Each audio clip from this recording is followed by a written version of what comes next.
स्वागत है आप सबका आपका अपना YouTube चैनल आप पढ़ेगा इंडिया में। आज हम लोग इस वीडियो में देखेंगे जो हम लोगों ने ज्ञान बिंदु जीएस फुल टेस्ट जो वहाँ कोचिंग में डेली बेस पे करवाया जाता है उसका सेट नंबर 4। इससे पहले के ऑलरेडी 3 सेट जो है वो ऑलरेडी अपलोडेड है। अगर आप नहीं देखे हैं तो जाकर देख सकते हैं।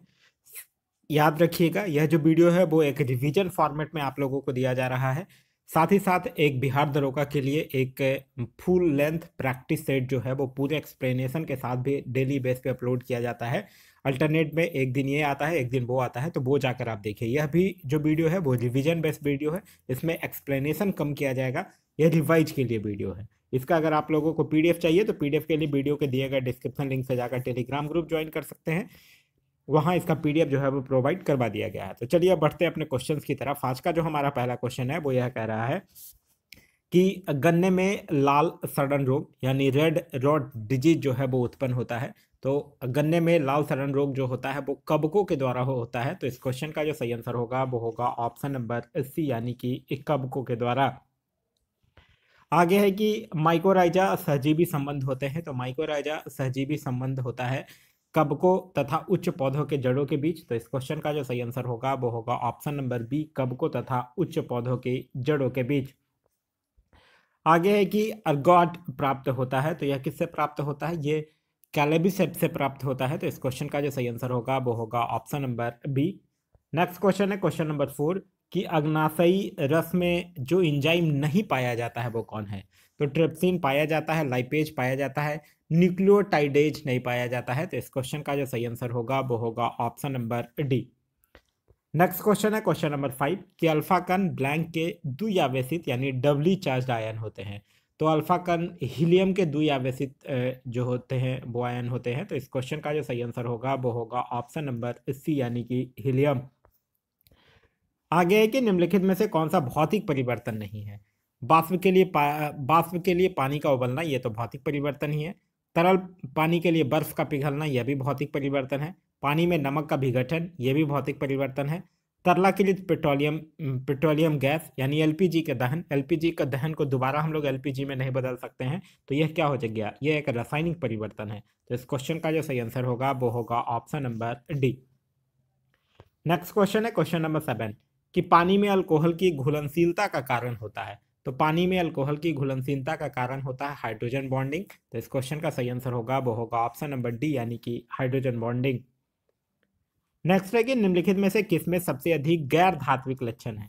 तो सबसे अधिक गैर धात्विक लक्षण होता है फ्लोरीन में। तो इस क्वेश्चन का सही आंसर होगा वो होगा ऑप्शन नंबर डी फ्लोरीन। और फ्लोरीन का जो एटॉमिक नंबर होता है वो होता है 9। नेक्स्ट है कि दिल्ली सल्तनत ब्लैंक के आक्रमण के कारण वास्तव में समाप्त हो गया था। तो दिल्ली सल्तनत मुख्यतः बाबर के आक्रमण के कारण समाप्त हो गया था। तो इस क्वेश्चन का सही आंसर होगा वो होगा ऑप्शन नंबर बी यानी कि बाबर। बाबर का जो टेन्योर था वो कब से कब तक था? ध्यान रखिएगा, बाबर का टेन्योर था 1526 से लेकर 1530 तक। बाबर को उसकी उदारता के लिए कलंदर की उपाधि भी दी गई थी। बाबर जो था वो मुसलमानों को तमगा नामक कर से मुक्त कर दिया था। और बाबर जो था वो प्रसिद्ध नक्शबंदी खूफी ख्वाजा अबेदुल्ला अहरार का अनुयायी था। नेक्स्ट क्वेश्चन है क्वेश्चन नंबर 10 कि वेल्स की राजधानी निम्नलिखित में से कौन सी है? तो वेल्स की राजधानी है कार्डिफ। तो इस क्वेश्चन का सही आंसर होगा वो होगा option number A. Next question है क्वेश्चन नंबर 11 कि वन्यजीव अभ्यारण्य जहां कोई भी पेड़, झाड़ियां, जड़ी बूटियां और कई प्रकार के जानवरों जैसे कि बंदर, पक्षी, हाथी, सांप, मेढक इत्यादि देखा जा सकता है, इस अभ्यारण्य का सबसे संभावित स्थान क्या है? तो वो कौन सा हो सकता है? उष्णकटिबंधीय क्षेत्र होता है। तो इस क्वेश्चन का सही आंसर होगा वो होगा ऑप्शन नंबर डी यानी कि उष्णकटिबंधीय क्षेत्र। नेक्स्ट क्वेश्चन है क्वेश्चन नंबर 12 कि जलवायु परिवर्तन पर संयुक्त राष्ट्र फ्रेमवर्क कन्वेंशन यानी UNFCCC COP24 2018 में पार्टियों के सम्मेलन का 24वां सत्र कहाँ आयोजित किया गया था? ये COP24 का पूछ रहा है 2018 में। ये कहाँ किया गया था? ये कटोविस पोलैंड में किया गया था। तो इस क्वेश्चन का सही आंसर होगा वो होगा ऑप्शन नंबर ए। साथ ही साथ याद रखिएगा अभी जो 2025 में होगा वो होगा COP34। ठीक है, क्या होगा? COP34 होगा 2025 में। COP34 नहीं, सॉरी 30 होगा ना। 2018 में 2024 हुआ था, तो COP30 होगा 2025 में। और इसका जो आयोजन होगा वो कहाँ होगा? ये आयोजित ब्राजील में होगा, यह ध्यान रखिएगा। ठीक है, ब्राजील में होगा COP30 का आयोजन। नेक्स्ट क्वेश्चन है क्वेश्चन नंबर 13। क्वेश्चन नंबर 13 कह रहा है कि सोडियम हाइड्रोक्साइड का उपयोग किया जाता है। तो सोडियम हाइड्रोक्साइड का उपयोग जो है वो सफाई कारक के रूप में भी किया जाता है और साबुन के निर्माण में भी किया जाता है। तो यहाँ पे ए और सी जो होगा वो दोनों सही आंसर होगा, सफाई कारक के निर्माण के रूप में भी और साबुन के निर्माण में भी। नेक्स्ट है वर्ल्ड डेवलपमेंट रिपोर्ट, एक वार्षिक प्रकाशन है। तो वर्ल्ड डेवलपमेंट रिपोर्ट जो है वो अंतर्राष्ट्रीय पुनर्निर्माण एवं विकास बैंक का एक वार्षिक प्रकाशन है। तो इस क्वेश्चन का सही आंसर होगा वो होगा option number B. Next question है क्वेश्चन नंबर 15। कह रहा है कि ज्वालामुखी उद्गार वोल्केनिक एरप्शंस जो होते हैं वो नहीं होते हैं। तो वोल्केनिक एरप्शंस कहाँ नहीं होता है? बाल्टिक सागर में नहीं होता है। तो इस क्वेश्चन का जो सही आंसर होगा वो होगा ऑप्शन नंबर बी, यानी कि बाल्टिक सागर में। बाल्टिक सागर जो है वो आप लोग पढ़ रखे होंगे कि उत्तरी यूरोप का एक सागर है। नेक्स्ट क्वेश्चन कह रहा है कि जेपीजी एक्सटेंशन आमतौर पर किस तरह की फाइलों को संदर्भित करता है? जेपीजी का मतलब समझते हैं क्या होता है? जेपीजी का मतलब होता है ज्वाइंट फोटोग्राफिक एक्सपर्ट ग्रुप, ठीक है, और यह जो है वो छवि फाइल को संदर्भित करता है। तो इस क्वेश्चन का जो सही आंसर होगा वो होगा ऑप्शन नंबर डी, ये एक्चुअली इमेज होता है। नेक्स्ट है कि प्रो कबड्डी लीग की शुरुआत कब हुई थी? प्रो कबड्डी लीग की शुरुआत हुआ था 2014 में। तो इस क्वेश्चन का सही आंसर होगा वो होगा ऑप्शन नंबर डी, 2014। याद रखिएगा कबड्डी में खिलाड़ियों की जो संख्या होती है वो होती है 7। नेक्स्ट है कि निम्नलिखित में से किसकी सघनता में वृद्धि से अधिकतम ग्लोबल वार्मिंग हो सकती है? तो कार्बन डाइऑक्साइड की सघनता में वृद्धि से अधिकतम ग्लोबल वार्मिंग हो सकता है। तो इस क्वेश्चन का सही आंसर होगा वो होगा ऑप्शन नंबर सी, यानी कि कार्बन डाइऑक्साइड। नेक्स्ट है कि निम्नलिखित पर विचार कीजिए और उनका सही कालानुक्रमिक क्रम क्या है यह आपको बताना है। जलियांवाला बाग हत्याकांड कब हुआ था? 19 अप्रैल 1919 को। तो ये कब हुआ था? ये अप्रैल 1919 में हुआ था। असहयोग आंदोलन की वापसी कब हुई थी? 1922 में असहयोग आंदोलन को वापस कर लिया गया था। खिलाफत आंदोलन की शुरुआत की बात करते हैं तो ये 1919 में हुआ था। स्वराज पार्टी की गठन की बात कीजिएगा तो ये कब हुआ था? जनवरी 1923 में हुआ था स्वराज पार्टी का गठन। तो इस तरह से अरेंज करने के बाद आपका जो सही आंसर होगा वो होगा ऑप्शन नंबर सी। नेक्स्ट है कि निम्नलिखित में से कौन सा जोड़ा गलत है यह आपको बताना है। हुएन चीन का था, बिल्कुल सही है। इब्न बतूता मोरक्को का था, बिल्कुल सही है। मेगास्थनीज ग्रीस का था, यह भी सही है। फाहियान मलेशिया, यह गलत है। फाहियान जो था वो एक चीनी यात्री था जो चंद्रगुप्त द्वितीय के शासनकाल में भारत आया था। तो इस क्वेश्चन का जो सही आंसर होगा वो होगा option number D. Next question है क्वेश्चन नंबर 21। कह रहा है कि प्रसिद्ध कथन किसने दिया था कि मनुष्य स्वतंत्र पैदा होता है लेकिन वह हर जगह जंजीरों में जकड़ा हुआ होता है? यह जो है वो रूसो का कथन है। किसका कथन है? रूसो का कथन है, यह आपको ध्यान रखना है। नेक्स्ट क्वेश्चन है क्वेश्चन नंबर 22। क्वेश्चन नंबर 22 कह रहा है कि अवतल दर्पण के उपयोग के संदर्भ में निम्नलिखित कथनों पर विचार कीजिए। चिकित्सकों द्वारा आंख, कान, नाक तथा गले का निरीक्षण करने के लिए उसका उपयोग किया जाता है, बिल्कुल सही है। चिकित्सकों के द्वारा आंख, नाक, कान, गले का निरीक्षण करने के लिए अवतल दर्पण का ही उपयोग किया जाता है। फिर कह रहा है कि वाहन चालकों के पीछे देखने के लिए वाहनों साइड मिरर में उसका उपयोग किया जाता है, ये गलत है। साइड मिरर के रूप में उत्तल दर्पण का उपयोग किया जाता है, ना कि अवतल दर्पण का। तो यहाँ पे पहला सही है और दूसरा जो है वो गलत है। तो इस क्वेश्चन का जो सही आंसर होगा वो होगा ऑप्शन नंबर ए, केवल एक जो है वो सत्य है। नेक्स्ट है कि निम्नलिखित कथनों पर विचार कीजिए। श्वेत प्रकाश जो है वो 7 वर्णों का मिश्रण है, बिल्कुल सही है। श्वेत प्रकाश जो है वो 7 वर्णों का मिश्रण है और इंद्रधनुष भी 7 वर्णों से मिलकर बना हुआ होता है, ये भी सही है। आप लोग एक पढ़े होंगे विबजॉर, ठीक है, VIBGYOR, यानी कि violet, indigo, blue, green, yellow, orange और रेड। तो यहाँ पे क्या है? पहला भी सही है और दूसरा भी सही है। यहाँ आपसे पूछ रहा कौन सा कथन गलत है, तो ना ही तो एक गलत है और ना ही दो गलत है, यानी ऑप्शन नंबर डी जो होगा वो सही आंसर होगा। नेक्स्ट क्वेश्चन कह रहा है सूची 1 और सूची 2 को मिलाना है। एक साइड धातु है, दूसरे साइड उसके गुणधर्म लिखा हुआ है। सोडियम की अगर बात करते हैं तो सोडियम चाकू से आसानी से काटा जा सकता है। पारा की अगर बात कीजिएगा तो कमरे के ताप पे द्रव होता है पारा, ठीक है। चांदी की अगर बात कीजिएगा तो ये विद्युत का अच्छा सुचालक होता है और सीसा यानी लेड की बात कीजिएगा तो ये उष्मा का कुचालक होता है, ठीक है। नेक्स्ट क्वेश्चन है क्वेश्चन नंबर 25। कह रहा है कि जब प्रकाश जो है वो एक सघन माध्यम से विरल माध्यम में प्रवेश करता है तो इसकी गति पर क्या प्रभाव पड़ेगा? यहाँ देखिए सघन से विरल में जा रहा है, सघन से विरल में जाएगा तो उसकी गति क्या होगी? बढ़ेगी। इस क्वेश्चन का सही आंसर होगा वो होगा ऑप्शन नंबर बी, यानी कि बढ़ता है। नेक्स्ट क्वेश्चन है क्वेश्चन नंबर 26 कि अपने कक्ष में एक उपग्रह पृथ्वी के चक्कर लगाता रहता है, वह ऐसे निम्न में से किस कारण से करता है? तो अपने कक्ष पे एक उपग्रह जो है वो पृथ्वी का चक्कर जो है वो सेंट्रीपिटल फोर्स के कारण लगाता है, यानी कि केंद्राभिमुखी बल के कारण लगाता है। तो इस क्वेश्चन का जो सही आंसर होगा वो होगा ऑप्शन नंबर बी। नेक्स्ट है कि ध्वनि तरंगे निम्नलिखित में से किसमें से होकर नहीं गुजर सकती है, यह आपको बताना है। तो निर्वात में रखा लकड़ी का खोखला पाइप से होकर ध्वनि तरंगे नहीं गुजर सकती है। तो इस क्वेश्चन का सही आंसर होगा वो होगा ऑप्शन नंबर डी, क्योंकि ध्वनि तरंगे को गुजरने के लिए क्या चाहिए, एक मीडियम चाहिए, यह वैक्यूम से है जो वो नहीं गुजर सकती है। यदि आल प्रतिरोध का तार पिघलाया जाता है और उसे उसकी लंबाई के आधे भाग पुनः ढाला जाता है तो तार का नवीन प्रतिरोध कितना होगा?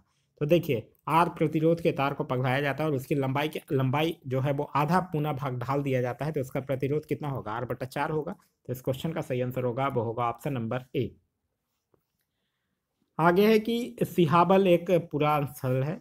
तो सिहाबल जो है वो निम्न पूर्ण पाषाण संस्कृति का एक पूरा स्थल है। तो इस क्वेश्चन का जो सही आंसर होगा वो होगा ऑप्शन नंबर ए। आगे है कि चंद्रगुप्त मौर्य के शासनकाल में पाटलिपुत्र का प्रशासन एक समिति के द्वारा संचालित था, जिसके सदस्यों की संख्या कितनी थी? तो आप लोग पढ़े होंगे कि मेगास्थनीज जो था उसके अनुसार मौर्य सेना का रख रखाव जो है वो 5 सदस्यीय करता था। 5 सदस्यीय 6 समितियां करती थी, 6 समिति थी और 5 सदस्य थे, यानी टोटल कितना हो गया? 30 सदस्य हो गया। तो इस क्वेश्चन का जो सही आंसर होगा वो होगा ऑप्शन नंबर बी। आगे है कि चोल काल में बेटी का अभिप्राय क्या था? तो चोल काल में था सार्वजनिक कार्यों के लिए बेगार। तो इस क्वेश्चन का जो सही आंसर होगा वो होगा ऑप्शन नंबर बी, यानी सार्वजनिक कार्यों के लिए बेगार। चोल वंश की अगर बात कीजिएगा तो चोल वंश का संस्थापक जो था वो विजयलाल था। इसकी राजधानी थी तंजावुर और स्थानीय स्वशासन जो था वो चोल प्रशासन की प्रमुख विशेषता थी। निम्नलिखित में से कौन जो है वो सही सुमेलित नहीं है, यह आपको बताना है। कुमारगुप्त प्रथम मंदसौर अभिलेख बिल्कुल सही है। पतिक तक्षशिला अभिलेख सही है। प्रभावती गुप्ता उदयगिरी गुहा अभिलेख ये गलत है, ठीक है। समुद्रगुप्त आर्यन अभिलेख ये सही है। तो इस क्वेश्चन का जो सही आंसर होगा वो होगा option number C. Next question है क्वेश्चन नंबर 33 कि टंकों पर टकसाल का नाम अंकित करने की प्रथा का प्रारंभ किसने किया था? तो यह किसने किया था? इल्तुतमिश ने किया था। तो इस क्वेश्चन का सही आंसर होगा वो होगा ऑप्शन नंबर सी, यानी कि इल्तुतमिश ने। इल्तुतमिश से रिलेटेड और भी कुछ चीजें हैं जो आपको ध्यान रखना है। इल्तुतमिश जो था वो लाहौर से अपनी राजधानी दिल्ली लेकर आया था। इल्तुतमिश पहला ऐसा शासक था जिसने 1229 में बगदाद खलीफा से सुल्तान पद की वैधानिक स्वीकृति प्रदान किया था। इसने एकता प्रणाली चलाया था, एक 40 गुलाम सरदारों का गठन बनाया था, सर्वप्रथम दिल्ली के अमीरों का दमन किया था। तो यह सब जो है वो किसके द्वारा किया गया था? इल्तुतमिश के द्वारा किया गया था। आगे है कि बल्बाचार्य ने किसकी भक्ति का प्रचार किया? तो बल्बाचार्य जो थे वो कृष्ण की भक्ति का प्रचार किए थे। तो इस क्वेश्चन का जो सही आंसर होगा वो होगा ऑप्शन नंबर सी, यानी कि कृष्ण की भक्ति का इन्होंने प्रचार किया था। आगे है कि सीरी शहर और सीरी दुर्ग का नाम किसने करवाया था? तो सीरी शहर और सीरी दुर्ग का निर्माण जो है वो किसके द्वारा करवाया गया था? अलाउद्दीन खिलजी के द्वारा गया था। देखिए, जयमत खाना मस्जिद, अलाई दरवाजा, सीरी का किला, हजार खंबा महल, ये सब का निर्माण जो है वो अलाउद्दीन खिलजी के द्वारा ही करवाया गया था। तो इस क्वेश्चन का जो सही आंसर होगा वो होगा ऑप्शन नंबर सी, यानी कि अलाउद्दीन खिलजी। अलाउद्दीन खिलजी जो था वो घोड़ा दागने और सैनिकों का हुलिया लिखने का भी प्रथा शुरू करवाया था और सेना को नगद वेतन देने और अस्थायी सेना की नींव भी जो है वो अलाउद्दीन खिलजी के द्वारा ही किया गया था। आगे ब्रिटेनी सरकार के समय गांधी जी ने 11 सूत्रीय मांगे जो है वो किस पुस्तक या पत्रिका के माध्यम से किए थे? तो 11 सूत्रीय मांग ब्रिटिश सरकार के खिलाफ गांधी जी जो थे वो यंग इंडिया के माध्यम से किए थे। तो इस क्वेश्चन का सही आंसर होगा वो होगा ऑप्शन नंबर डी, यानी कि यंग इंडिया।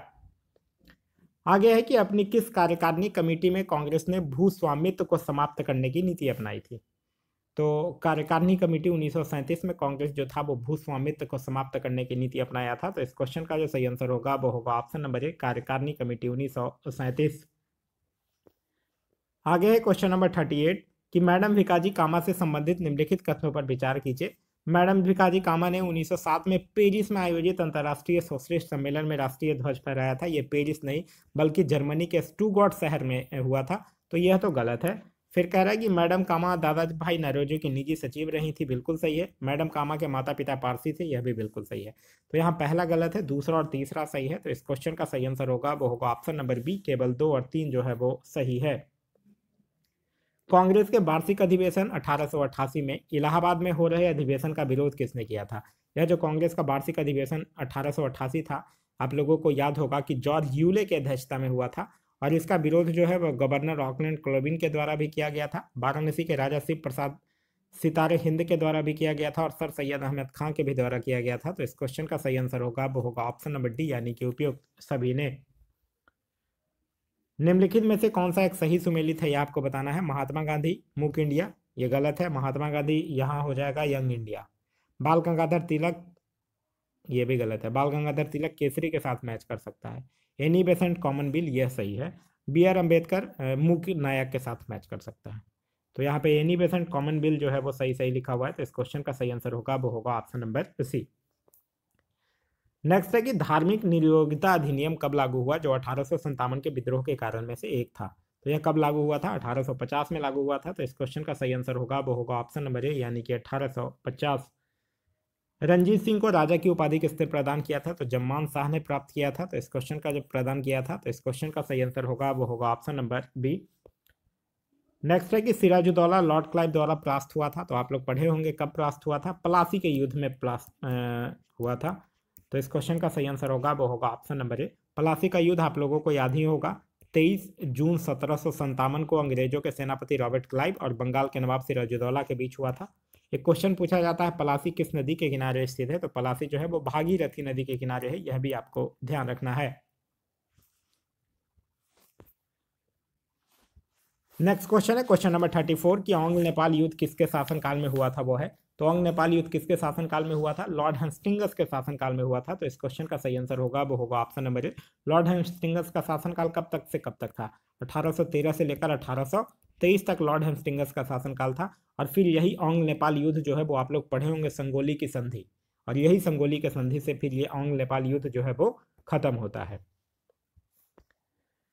आगे है कि वैश्विक गांव ग्लोबल विलेज की संकल्पना का प्रतिपादन जो है वो किसने किया था। तो ग्लोबल विलेज की संकल्पना का प्रतिपादन जो है वो मार्शल मैकलुहान के द्वारा किया गया था। तो इस क्वेश्चन का सही आंसर होगा वो होगा option number D. Next question है क्वेश्चन नंबर 46 कि एक शक्तिशाली नकारात्मक सामाजिक आपेच जो व्यक्ति की स्व अवधारणा और सामाजिक पहचान को आमूल चूल बदल देता है कहलाता है, तो वो कलंक कहलाता है। तो इस क्वेश्चन का सही आंसर होगा वो होगा ऑप्शन नंबर डी। नेक्स्ट है कि संसद के संयुक्त अधिवेशन का आह्वान राष्ट्रपति किस अनुच्छेद के तहत करते हैं। तो राष्ट्रपति जो है वो अनुच्छेद 108 के तहत संयुक्त अधिवेशन का आह्वान किया जाता है। तो इस क्वेश्चन का सही आंसर होगा वो होगा ऑप्शन नंबर बी, 108। राष्ट्रपति से संबंधित और भी अनुच्छेद याद रखिएगा, जैसे अनुच्छेद 52 में है राष्ट्रपति का पद, अनुच्छेद 53 में है राष्ट्रपति की शक्तियां और कार्य, अनुच्छेद 54 में है निर्वाचन, अनुच्छेद 61 में है महाभियोग, अनुच्छेद 72 में है क्षमादान, अनुच्छेद 85 में है लोकसभा विघटन, अनुच्छेद 123 में है अध्यादेश, अनुच्छेद 143 में है सुप्रीम कोर्ट से सलाह। तो ये सब राष्ट्रपति से कुछ इंपॉर्टेंट अनुच्छेद है जो आपको ध्यान रखना है। आगे है रहमतुल्लाह कप जो है वो किस खेल से संबंधित है। तो रहमतुल्लाह कप हो गया, नारंग कप हो गया, चड्डा कप हो गया, अमृत दीवान कप हो गया, ये सब जो है वो बैडमिंटन से संबंधित है। तो इस क्वेश्चन का सही आंसर होगा वो होगा ऑप्शन नंबर सी, यानी कि बैडमिंटन। भारत में श्रीहरिकोटा द्वीप जो है वो किस राज्य के तट पर अवस्थित है। तो यह आंध्र प्रदेश के तट पर अवस्थित है। तो इस क्वेश्चन का सही आंसर होगा वो होगा ऑप्शन नंबर बी, यानी कि आंध्र प्रदेश। नेक्स्ट है कि भारतीय संविधान की प्रस्तावना में कितने प्रकार के न्याय की बात कही गई है। तो आप लोग पढ़े होंगे कि 3 प्रकार का न्याय, 5 प्रकार की स्वतंत्रता और 2 प्रकार की सामान्यता की बात कही गई है। तो इस क्वेश्चन का सही आंसर होगा वो होगा ऑप्शन नंबर बी, यानी कि 3 प्रकार का न्याय, सामाजिक न्याय, आर्थिक न्याय और राजनीतिक न्याय की बात जो है वो कही गई है। आगे है मंत्रिपरिषद सामूहिक रूप से उत्तरदायी होता है। तो मंत्रिपरिषद जो है वो लोकसभा के प्रति सामूहिक रूप से उत्तरदायी होता है, एक संवैधानिक बाध्यता के अंतर्गत होता है, अनुच्छेद 75(3) के अनुसार होता है। ये गलत लिखा हुआ है, अनुच्छेद 74(3), अनुच्छेद 75(3) के अनुसार होता है। तो इस क्वेश्चन का सही आंसर होगा वो होगा ऑप्शन नंबर बी, केवल 1, 2 और 3। आगे है कि निम्नलिखित में से कौन सा विषय धन विधेयक के उपबंध में सम्मिलित नहीं किया गया है। तो धन विधेयक के उपबंध में सम्मिलित कौन सा नहीं किया गया है, कर से संबंधित उपबंध किया गया है, उधार ऋण लेने से संबंधित उपबंध किया गया है, संचित निधि तथा आकस्मिकता की अभिरक्षा से संबंधित उपबंध भी किया गया है, जुर्माने या अर्थदंड से संबंधित उपबंध को सम्मिलित नहीं किया गया है। तो इस क्वेश्चन का जो सही आंसर होगा वो होगा ऑप्शन नंबर डी। आगे है भारतीय संसद का सचिवालय। भारतीय संसद का सचिवालय जो होता है वो सरकार से स्वतंत्र होता है। तो इस क्वेश्चन का सही आंसर होगा वो होगा ऑप्शन नंबर सी, यानी सरकार से स्वतंत्र है। कुंवर सिंह ने अपने अंतिम समय में 1858 किस अंग्रेज कैप्टन के साथ युद्ध किए थे? कुंवर सिंह जो है वो ली ग्रांट के साथ किए थे। तो इस क्वेश्चन का जो सही आंसर होगा वो होगा ऑप्शन नंबर बी। आगे है कि अकबर ने बंगाल तथा बिहार को मुगल साम्राज्य में कब मिलाया था? तो अकबर जो है वो बंगाल तथा बिहार को मुगल साम्राज्य में मिलाया था 1576 में। तो इस क्वेश्चन का सही आंसर होगा वो होगा ऑप्शन नंबर सी। अकबर का जो टेन्योर था वो कब से कब तक था? 1556 से लेकर 1605 तक अकबर का शासनकाल था, जिसमें उसने 1562 में दास प्रथा का अंत किया, 1563 में तीर्थ यात्रा कर समाप्त किया, 1564 में जजिया कर समाप्त किया, 1575 में इबादत खाने की स्थापना की, 1582 में दीन इलाही की स्थापना किया, 1583 में इलाही संबत की शुरुआत किया। आगे है कि गंडक नदी बिहार में किस स्थान पर गंगा से मिलती है? तो गंडक नदी जो है वो पटना के निकट बिहार में गंगा नदी से मिलती है। तो इस क्वेश्चन का सही आंसर होगा वो होगा option number A. Next question कह रहा है कि मिश्रित अर्थव्यवस्था, यहाँ पे लिखा हुआ है मिश्रित अर्थव्यवस्था का तात्पर्य क्या है? तो भारत में भी मिश्रित अर्थव्यवस्था है, जिसमें निजी तथा सार्वजनिक दोनों क्षेत्रों की विद्यमानता होती है। तो इस क्वेश्चन का सही आंसर होगा वो होगा ऑप्शन नंबर बी। आगे है कि किस अर्थशास्त्री ने भारत में सबसे पहले वैज्ञानिक दृष्टि से राष्ट्रीय आय की गणना की? यहाँ क्वेश्चन पूछ रहा है वैज्ञानिक दृष्टि से, तो वैज्ञानिक दृष्टि से सबसे पहले BKR राव के द्वारा किया गया। तो इस क्वेश्चन का सही आंसर होगा वो होगा ऑप्शन नंबर बी। नेक्स्ट है कि भारत में धीमी कृषि विकास गति के लिए निम्नलिखित में से कौन प्रभावी कारण है? तो वो है ग्रामीण निर्धनता। तो इस क्वेश्चन का सही आंसर होगा वो होगा ऑप्शन नंबर सी, यानी कि ग्रामीण निर्धनता। नेक्स्ट है कि भारतमाला परियोजना से संबंधित है। भारतमाला परियोजना जो है वो सड़क से संबंधित है। तो इस क्वेश्चन का सही आंसर होगा वो होगा ऑप्शन नंबर सी, यानी कि सड़क से। सूरत के निकट स्थित हजारी उर्वरक कारखाना जो है वो किस पर आधारित है? तो यह जो है वो प्राकृतिक गैस पर आधारित है। तो इस क्वेश्चन का सही आंसर होगा वो होगा ऑप्शन नंबर बी, प्राकृतिक गैस।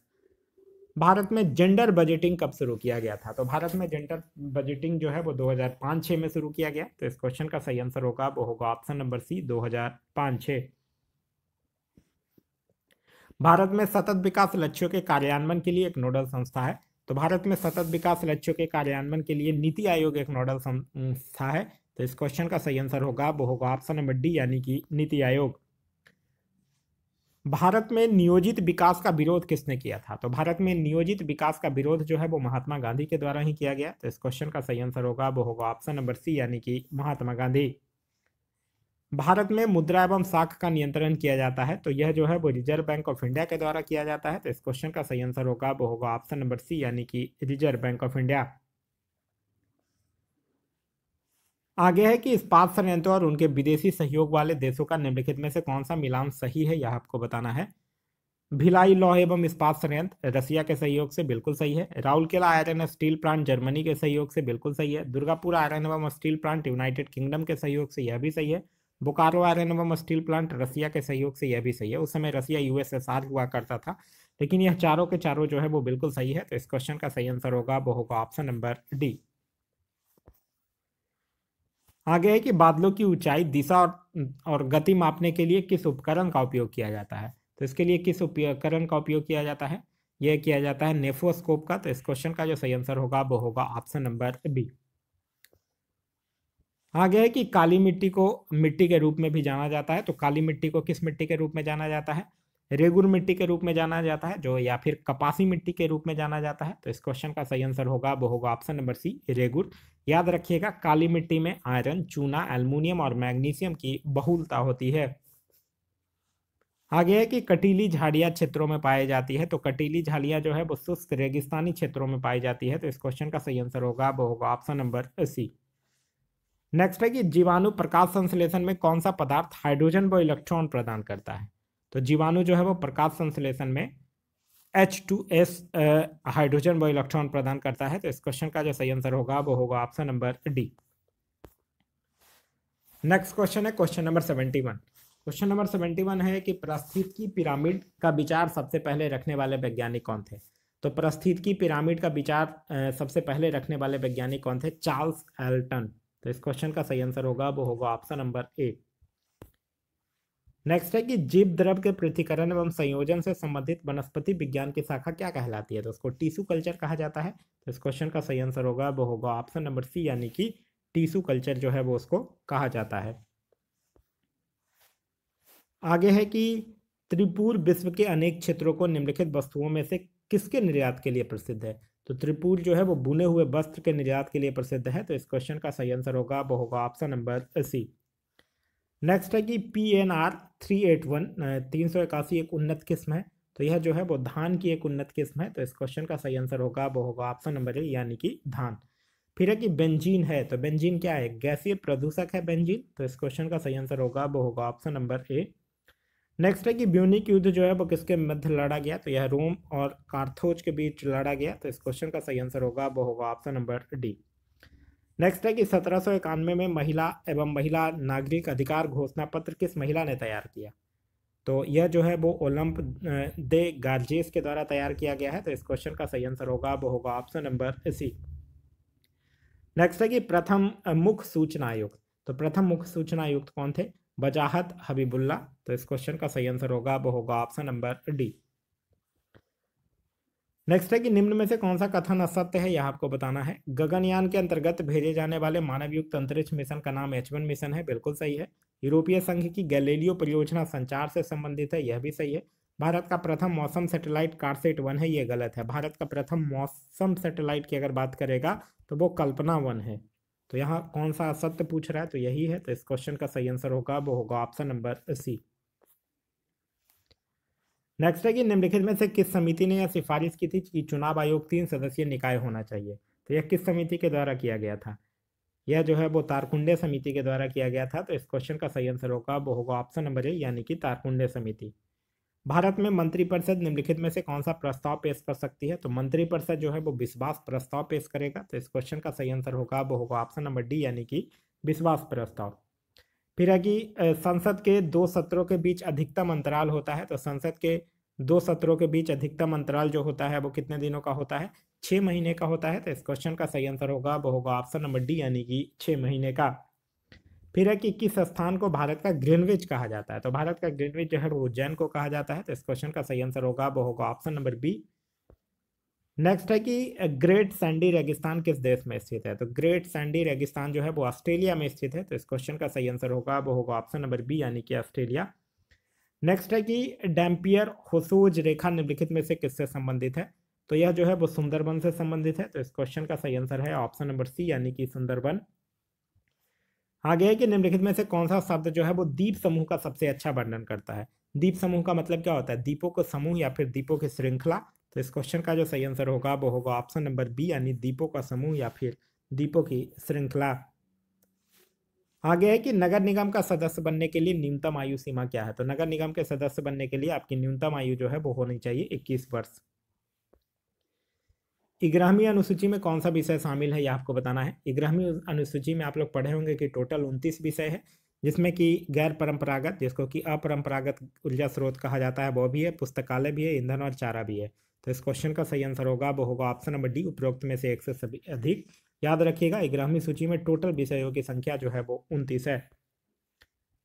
चंद्रमा से प्रकाश को पृथ्वी तक पहुंचने में कितना समय लगता है? यहाँ चंद्रमा से आपसे पूछ रहा है। तो चंद्रमा से लगता है 1.3 सेकंड। तो इस क्वेश्चन का सही आंसर होगा वो होगा ऑप्शन नंबर ए। नेक्स्ट है कि डिबगिंग कौन सी प्रक्रिया है? तो यह एक्चुअली एक सॉफ्टवेयर प्रोग्राम में त्रुटियों की जांच करने की एक प्रक्रिया है। तो इस क्वेश्चन का सही आंसर होगा वो होगा ऑप्शन नंबर सी। नेक्स्ट है कि कर्नाटक का कंबला त्योहार जो है वो किससे संबंधित है? तो कर्नाटक का कनबला त्योहार जो है वो भैंसों की दौड़ से संबंधित है। तो इस क्वेश्चन का सही आंसर होगा वो होगा ऑप्शन नंबर सी। नेक्स्ट है कि महिलाओं ने पहली बार वर्ष किसमें ओलंपिक खेलों की सभी प्रतिस्पर्धाओं में हिस्सा लिया था? तो 2012 में पहली बार लिया था। तो इस क्वेश्चन का सही आंसर होगा वो होगा ऑप्शन नंबर बी। आगे है कि कंबोडिया का फेन पोमेह नामपे शहर जो है वो किस नदी के किनारे बसा हुआ है? तो ये मेकांग नदी के किनारे है। तो इस क्वेश्चन का सही आंसर होगा वो होगा ऑप्शन नंबर डी यानी कि मेकांग नदी। महान चित्रकार होने के साथ साथ राजा संसार चंद का किस शैली से संबंध था? तो कांगड़ा शैली से संबंध था। तो इस क्वेश्चन का सही आंसर होगा वो होगा ऑप्शन नंबर सी यानी कि कांगड़ा शैली। नेक्स्ट है कि अभियंता दिवस किनके जयंती पर मनाया जाता है? तो अभियंता दिवस कब मनाया जाता है? 15 सितंबर को मनाया जाता है, इंजीनियर्स डे। और किनके जयंती पर मनाया जाता है? एम विश्वेश्वरैया के जयंती पर मनाया जाता है। तो इस क्वेश्चन का सही आंसर होगा वो होगा ऑप्शन नंबर बी। विश्व वन्यजीव कोष यानी वर्ल्ड वाइल्ड लाइफ फंड का प्रतीक क्या है? तो वो है पांडा। तो इस क्वेश्चन का सही आंसर होगा वो होगा ऑप्शन नंबर सी। नेक्स्ट है नोबेल म्यूजियम विश्व में कहाँ पर स्थित है? तो ये स्टॉकहोम में स्थित है। तो इस क्वेश्चन का सही आंसर होगा वो होगा ऑप्शन नंबर बी यानी कि स्टॉकहोम। आगे है शब्द dog paddle, snorkelling, gliding और टर्टल स्टॉक किस खेल से जुड़ा हुआ है? तो यह सब जो है वो तैराकी के शब्द हैं। तो इस क्वेश्चन का सही आंसर होगा वो होगा ऑप्शन नंबर ए, ये तैराकी। भारतीय थल सेना कितने कमानों में संगठित हुआ था? तो भारतीय थल सेना जो है वो 7 कमानों में संगठित किया गया है। और अभी थल सेना अध्यक्ष जो है वो 30 में है, जिनका नाम है उपेंद्र द्विवेदी। आगे है कि ओलंपिक ध्वज के संदर्भ में कौन सुमेलित है? नीला जो है वो यूरोप को दर्शाता है, बिल्कुल सही है। पीला एशिया को दर्शाता है। हरा ऑस्ट्रेलिया को दर्शाता है, यह भी सही है। काला ऑस्ट्रेलिया को, ये गलत है। काला जो हरा जो है वो ऑस्ट्रेलिया को दर्शाता है, काला जो है वो अफ्रीका को दर्शाता है, ये ध्यान रखिएगा। काला अफ्रीका को, और अगर आपसे पूछ दे कि लाल, तो लाल अमेरिका को, यह भी आपको ध्यान रखना है। तो यह था हमारा आज का वीडियो। आज का वीडियो आप लोगों को कैसा लगा कमेंट करके जरूर बताइएगा। साथ ही साथ इस वीडियो से कुछ सीखने के लिए मिला तो एक लाइक जरूर कर दीजिए। वीडियो पसंद आ रहा है तो अपने दोस्तों के साथ शेयर करना ना भूलें। अभी तक आप इस चैनल पर नए हैं या चैनल को सब्सक्राइब नहीं किया है तो चैनल को सब्सक्राइब कर लीजिए और साथ ही साथ बेल आइकन दबा लीजिए ताकि हमारे सारे वीडियो के नोटिफिकेशन जो है वो आपको मिलता रहे। Thanks for watching.